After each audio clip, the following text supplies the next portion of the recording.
Okay, it's the morning after Designated Survivor. What'd you guys think of this episode? Would have taken him down if it weren't for Beth Mcleish. I'm sorry, I missed it. Beth Mcleish was the Joker in the deck. I didn't think she could be involved. Do we know how she got away from her Secret Service detail? She's play here, but only one ring's true. Beth Mcleish was involved. She knew we were there to arrest her husband, and she murdered him before we could interrogate him.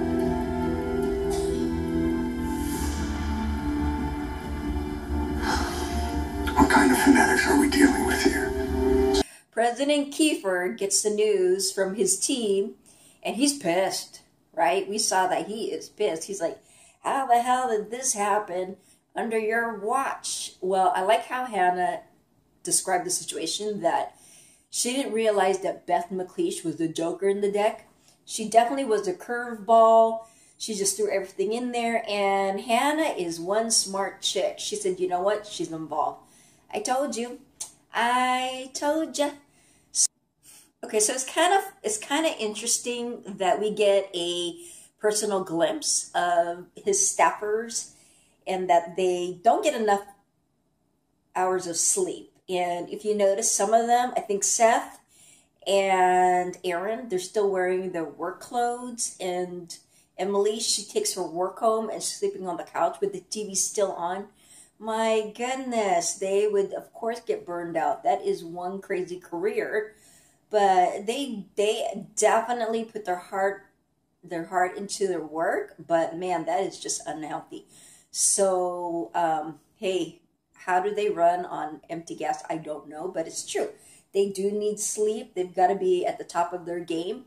So, anyways. Okay. So, I do have to say this, but I got turned on when I saw Aaron's bed. Okay, so we can tell Aaron has a cowl king-size bed. I hope Emily will be in there soon. I know, where does my mind go, right? But that was an interesting point to mention. Tragically, at 10:38 p.m., Vice President Peter Mcleish was shot and killed by his wife, Beth Mcleish.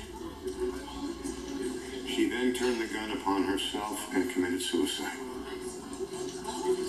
The Vice President was visiting the gravesite of a soldier who was under his command in Afghanistan. Why he was there last night specifically, how often he visited the cemetery, and what led to this fatal outcome is still unknown. Weird stuff happening. So I don't blame the public for coming up with their own speculations, because there's just a lot of stuff happening. So, okay. You can tell that Tom still doesn't trust Aaron, or he doesn't know what to believe of Aaron. And so he's still trying to create some distance between each other, between the two of them. So he told him to take a vacation. I thought that was very smart for him to do it. But, you know, through all this, I just don't believe Aaron has anything to do with it. Because when you look at his reactions, he's afraid to lose his job. I could tell that. He's afraid he's going to lose his job. He's afraid he's going to lose footing. And also at the very end, when he saw Langdon and he was super surprised, I really feel like I just want to scratch Langdon off the list of my suspects. And I don't think he's part of this. So I think Aaron is a good guy. I think he's just being set up by this whole thing, and it's another diversion. So, okay, so Aaron's clear in my list. On the morning of 11/14, orders came down from Mcleish's unit to escort an army major to a covert meet with an Afghan warlord. That major's name? Nestor Lozano, a.k.a. Catalan. The man who tried to kill me. Right. He was meant to deliver a few duffel bags full of cash. Meet went south. Warlord took the money and ordered his men to open fire. It was a bloodbath. My God. Mcleish managed to keep his unit together, and they fought their way out of the compound, but the warlord pursued, and they started picking off the unit one by one. Mcleish's men went blood simple. They shot up everything in their path. Hostiles, friendlies, women, children. To Mcleish's men, the rules of engagement no longer applied. It was a frenzy. Kill or be killed. Eventually, the joiner sees Lozano, shove a gun in his face, demands to know what happened. Lozano admits he's a CIA officer and that the bags were filled with $5 million in cash, a payoff to fight against the Taliban. But Mcleish's men decided that Lozano was going to have to pay for the buddies they lost. Mcleish jumps in and stops it, says that he was just following orders. So Mcleish saved his life. If it weren't for Mcleish, Lozano would have never made it home. We're worried about you. Mission only explains how Lozano met Mcleish. And why he owed him. Right. My opinion? This is exactly how Mcleish was radicalized. The bond with his unit went deeper than even family. To have his men sent into slaughter on a covert mission with a war criminal, and then to come back and have their sacrifice ignored and erased by a callous government. The mission that made Mcleish a hero turned him into a traitor. I'm wondering now if the warlord, I'm now wondering if the warlord is involved with this. I don't know. So that's something that they could then try and trace, is who is this warlord. But in the end, it showed that Mcleish then does become the hero with this because he saved Lozano, and they also tried to punish Lozano for the other guys who got killed because of this operation. But I like how we now know how they met and what happened on that mission. Okay, so good job, Hannah. And I think Hannah is, and I love the fact that Hannah and President Kirkman has that one-to-one meeting. I love to see that. This is what we truly need. That, you know, two heads are better than one, and they're both intelligent. So let's go. You know, let's go. Let's hear some more. Hannah, I want to throw her like more breadcrumbs at her so that she can piece it all together. But good job, Maggie Q. And also at the very end when Maggie Q was there. Maggie Q is always at the right place at the right time. And so she got to see Langdon again because they were following Aaron. And Langdon showed up. So the dead man's walking. He's back. So in the next episode, he's going to be questioned. So that's going to be a really good episode. Okay, I know there's I know there's a large number of people who think the First Lady is behind all this conspiracy about the bombing and stuff, but I just don't see it. I really don't see it. I don't see how the wife could benefit from this. So I am not even going to entertain that theory about that, but, you know, it also showed how, like, she was trying to get the kids away and put them into a safer, normal environment in Camp David. I thought that was a good call, but again, I'm scared for the separation of this family because I'm afraid that these conspiracy theorists or whoever the secret society is, I'm afraid that they're going to get to the children, especially the daughter. I don't know what it is. They've been showing the little girl lately in last episode and this episode, and I'm so afraid that these people are going to kidnap her or do something with her and maybe force the brother or the wife, the First Lady, to do something. I'm so afraid of that. So please, please, please, writers, do not hurt. Please don't hurt the children. Just don't. I mean, you already killed off Jason's son, and that sucks. And so don't do this. Just don't. It's not cool. Oh, and then with Jason, I'm thinking Jason Atwood might commit suicide.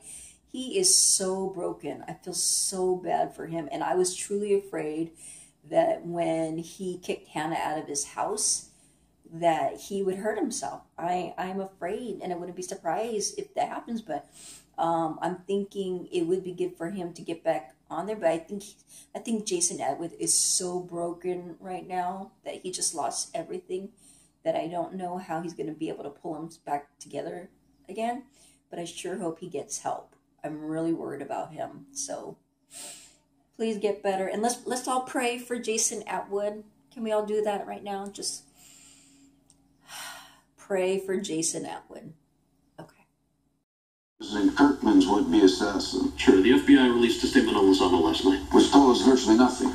Now, I have a good authority that Vice President Mcleish personally took over the manhunt for Lozano and issued a shoot-to-kill order. Care to comment? I would refer you back to the FBI overrode the FBI, deliberately preventing them from taking Lozano alive. Why would the vice president do that? I mean, why would he go out of his way to silence the one man who attempted to murder the president? I mean, it doesn't make sense unless Mcleish wanted him silenced.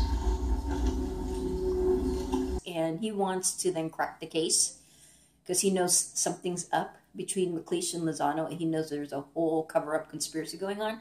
So that'll be interesting. I think they need a character like him to just get into the mix so that we have someone to be annoyed at. So let's just bring him on. With what I love about Tom is that he's doing his very best to be as transparent as possible to the American people. He truly has this remarkable integrity that we need as a country. No comments. But I really like how he's just doing his best. He's trying to govern from the heart. And he does use his head to just make sense of it all. And there was one poignant part of this episode that really made me cheer and support President Kirkman was when President Kirkman was walking down the hallway after that first press conference, and when he just stopped and exhaled and he just stood there with his shoulders slumped forward. He's got the whole weight on his shoulders, and I just felt that. And to me, thank you. I'm still gonna stick to this. This truly is the former president, and I know there's this question of who chose him to be the designated survivor, and I'm thinking it's the president of the United States that chose him. I just do. But then does that mean that it was all scripted for him to become the president? I don't know. And then who's behind all that? So who still is the mastermind? Like I've been saying, I still think it's the former president and that thing. I still think they got to call that general back. I think they've got to now explore the CIA and find out about Lozano, his work as a CIA, and they got to explore Lozano. They got to explore Beth. They got to figure out more angles. I hope they find that cell phone, because that truly needs to happen. I still think Lozano's alive. I don't think Lozano's dead. I mean, they say he is, but I don't think he's dead. He's definitely alive. Mcleish is dead. I mean, so he's dead, okay? We'll probably see him in some flashbacks, but he's dead. I feel sorry for their children, because now they don't have parents, but that's pretty messed up. What else? Predictions. I predict Aaron and Emily will come back together. I know some people don't want that relationship, but I do, okay? And I said I was going to be selfish, and I want that relationship in Aaron's bed. I will not apologize for that statement. Okay. Tom Kirkman, he's pissed, and we're going to get to see more and more of his emotions come out. And we'll see Vice President Virginia. She'll be in the mix. Oh, okay. So then one thing I want to make mention also is I'm predicting that former president, he must be, is it President Moss? So he must have been the previous president. So maybe 2 presidents before. And that he wants to get back into the mix and give his recommendations. Why all of a sudden? Why so soon? Why jump into all this? Not unless he's now been approached by the secret society. So we got to explore that. And the former chief of staff. There's just too many people now who I think are just starting to pop up, and they're starting to bubble up to the surface, that we got to explore that. Okay, so thank you for watching. Subscribe to my channel. Let me know your thoughts, your comments. Let's keep this dialogue going, and I hope to hear from you. Okay, see you later. Till next week. Bye.